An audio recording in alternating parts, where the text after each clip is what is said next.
प्रभु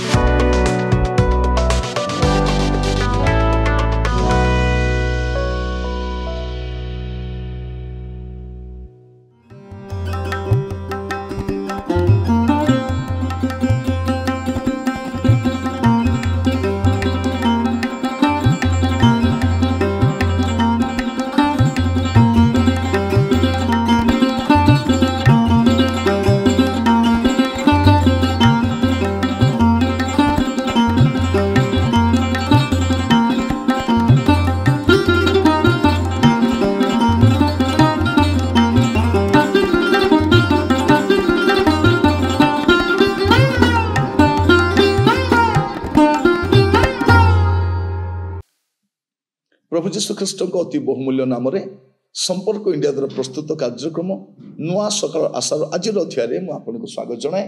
प्रभु आपण मान प्रत्येक को बाहुल्य रूपे आशीर्वाद करंतु। आज जो प्रसंग में आम प्रभु वाक्य ध्यान करवा आलोच्य प्रसंग होछि कार्य समाप्त करंतु। कार्य समाप्त करंतु। अनेक लोक गुड़े कार्य आरंभ करेंगे किंतु को काम भी सारे नहीं।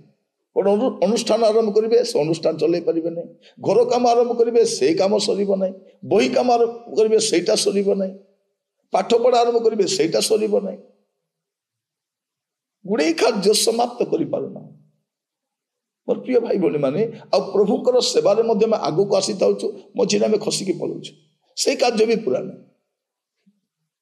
अनेक प्रभु सेवार तो अच्छा किंतु नाम मात्र के अच्छा आग को बढ़ुना केवल अच्छा कौन करुँचे किसी ना। प्रिय माने आज प्रसंग होची कार्य समाप्त करंतु।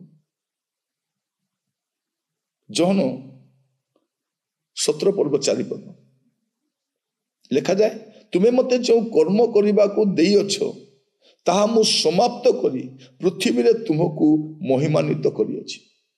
एटी प्रभु जीशु केते सुंदर कथा कहउछंती तुम्हें मते जो कर्म करने को देई अछो।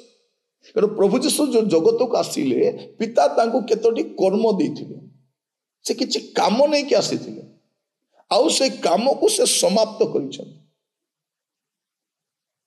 प्रभु आपण को मते समस्त को किछि किछि काम देइछंती से कामर हिस्सा मागिबे। जण को तोड़ा देइथिले मागिले ना नै मागिले। जणे कहउछि ना मो किछि करि नै हेले काहे कि जगत रे अछंती जदि किछि करिबार नै खाली खाइ पीबा पे जगत रे लिखा जाउछि तुम्हें मते जो कर्म करने को देई अछो ताहा मु समाप्त करी पृथ्वी रे तुमको महिमान्वित करियछि। मोर कार्य समाप्त करी मु महिमान्वित होई नै। प्रिय मान आजिकल आम जो कार्य करूछु से कार्य रे निजे महिमान्वित हेबा पई चाहूछु। एटा मु करिछि एटा मोर चर्च एटा मोर अनुष्ठान एटा मु करदेली मु एते लोक को सुस्थ करदेली एते लोक को प्रचार कली एते लोक को बाप्तिस्म देली मु कली ता माने कोन मु मोर महिमा करूछि प्रभुंकर महिमा प्रकाश करू नै। आपनको मोर जीवन रे प्रभु महिमा पाइबा दरकार। केतेले महिमा पाइबे से हमको जो कार्य देइछंती से कार्य आमे समाप्त करिबा द्वारा से कार्य समाप्त करिबा द्वारा कार्य आरंभ कले नहीं। अनेक लोक हसी देबे रे आरंभ तो कला कोठी सारी पारला से हठात रही गला बाटे अटकी गला। प्रिय भाई भौणी माने प्रभु मान को अनुग्रह करंतु शेष पर्यंत कार्यरत हेबा पाई कार्य समाप्त करंतु। आपण को प्रभु कौन कार्य देइछंती आपण जानि छथि कि प्रभु को केबे पचारछंती प्रभु मु कौन करिबि बोली आपण चाहउछंती आमे करि चली छु। प्रभु आपण को जो कार्य देइछंती ता समाप्त करंतु। मु भी प्रभु कथा यही प्रार्थना करछि प्रभु आपण मते जो कार्य देइछंती से कार्य समाप्त करिबा पर्यंत मते श्वास वायु दियंतु जति आपण दित्वा कार्य को मु समाप्त करि पारि। एटा हमर प्रार्थना मोर प्रार्थना से आ बड़ प्रार्थना नै। प्रभु देइथिबा कार्य को समाप्त करिबा पर्यंत श्वास वायु दरकार। जो दिन सेवा सरिला से दिन श्वास वायु भी सरिबार अछि। सेवा सरला पर रही कौन करिबे एठी सेवा सरिला पर कौन हुए अवसर हुए से दिन सरकार कौन करे ताको अवसर दे दिए तुमर काम सरिला तुम्हें अवसर नहीं कि जाओ। प्रभु को दास माने मते सेवा सरिला पर अवसर नहीं पळेबार अछि। प्रभु आम अनुग्रह करंतु कार्य समाप्त करंतु। प्रभु जीशु कहते तुम्हें मते जो कार्य करने को देई अच्छो अन्य माने देई नांती। आमे कौन करूछु अन्य मानकर कार्य करूछु, अनुष्ठान रो कार्य करूछु, मंडल कार्य करूछु, नेता मानकर कार्य करूछु, किंतु प्रभु देला कार्य करूना। मते थरे मोर अनुष्ठान जने नेता गाली कले तुम्हें कार्य करुच सत कथा प्रभु काम करुच कि अनुष्ठान तो किसी करूनु। भावी देखु प्रभु आम जहाँ कर अनुष्ठान नुहे पुणी।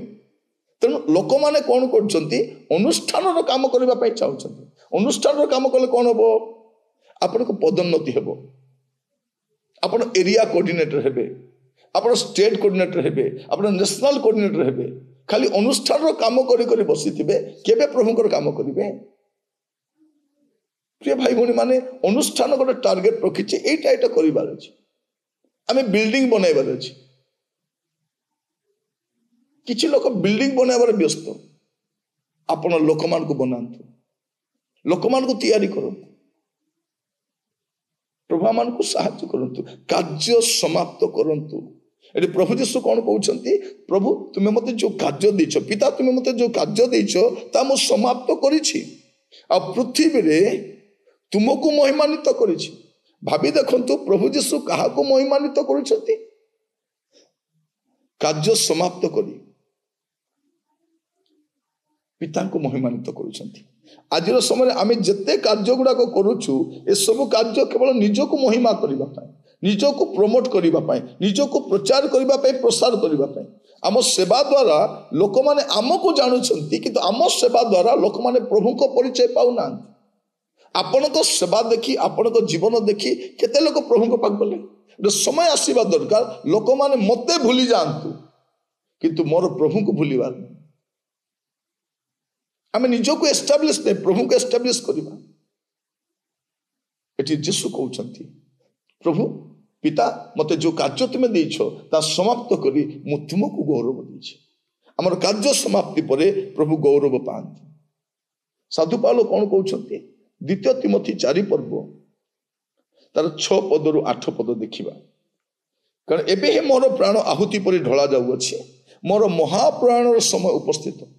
से जानिलेनी एबे नहिले केबे ए नीरो मोर मस्तक काटिबो। मोर मरिबा टाइम आसी गलानी। मु उत्तम युद्ध रे प्राणपण करी अछि, निरूपित पथर शेष पर्यंत दौड़ी अछि, मु विश्वास रक्षा करी अछि। मोर काम मु करी अछि, करी अछि, करी अछि, मु करी अछि। तापर कौन कहउछथि अद्यावधि मो निमंते धार्मिकतार मुकुट रखा जाई अछि। एणु मु समाप्त करी अछि, मो पय रखा जाई अछि। ता से महादिन रे न्यायवान विचारकर्ता प्रभु मते देबे। पुणी केवल मते नुहे मात्र जेते लोक तांको आगमन को प्रिय ज्ञान करती से समस्त को देवे। प्रभु आपन को आशीर्वाद करतु कार्य समाप्त करबा ପାଇଁ। प्रभु जीशु ख्रीष्ट कार्य समाप्त कला परे क्रूसरे गोटे कथा कहउछंती समाप्त हैला। पिता तुमे मते जो कार्य देथिलो, प्रभु जीशु ख्रीष्ट पितांकर प्रेरित दास भाव आसीथिले। तांकर पुत्र से कार्य समाप्त करुछंती आउ कहउछंती आपण मालिक को कहिला बलिया मालिक आपण जो काम मते देथिले ता मु समाप्त करिछि। प्रभु जीशु जो समाप्त हैला बोली कहउछंती से शब्दर भावार्थ जो जानिबे से समय दास माने मालिक को से शब्द कहउथिले। कार्य समाप्त परे आसिकी कहउथिले मालिक आपण जो काम मते देछन ता मु समाप्त करिछि। से शब्दर अर्थ से आटे तार मूल शब्द को आपण जानि पानी।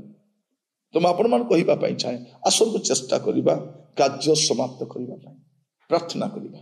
अनुग्रहकारी पिता परमेश्वर में आपण को कतिक आसुछु, आपण मान को दया करंतु, अनुग्रह करंतु। प्रभु आपण मान को जो कार्य देइछंती ता समाप्त करिबा पई आपण मान को सहायता करंतु। आज कार्यक्रम द्वारा आपण मान सहित कथा हितबार धन्यवाद दिए। प्रत्येक को आपण हस्त रखिली प्रभु आपण को दया गुण कढै नियंतु। आदर महिमा गौरव जुगी जुगी आपण को प्रार्थना मोर प्राणर प्रिय जीशु को नाम रे मांगिली, आमेन। प्रभु आपण मान को प्रत्येक को बाहुल्य रूपे आशीर्वाद करंतु। प्रभु अनुग्रह कले आसंता काली नुआ अध्याय जड़ित होबा। विदाय दियंतु। नमस्कार।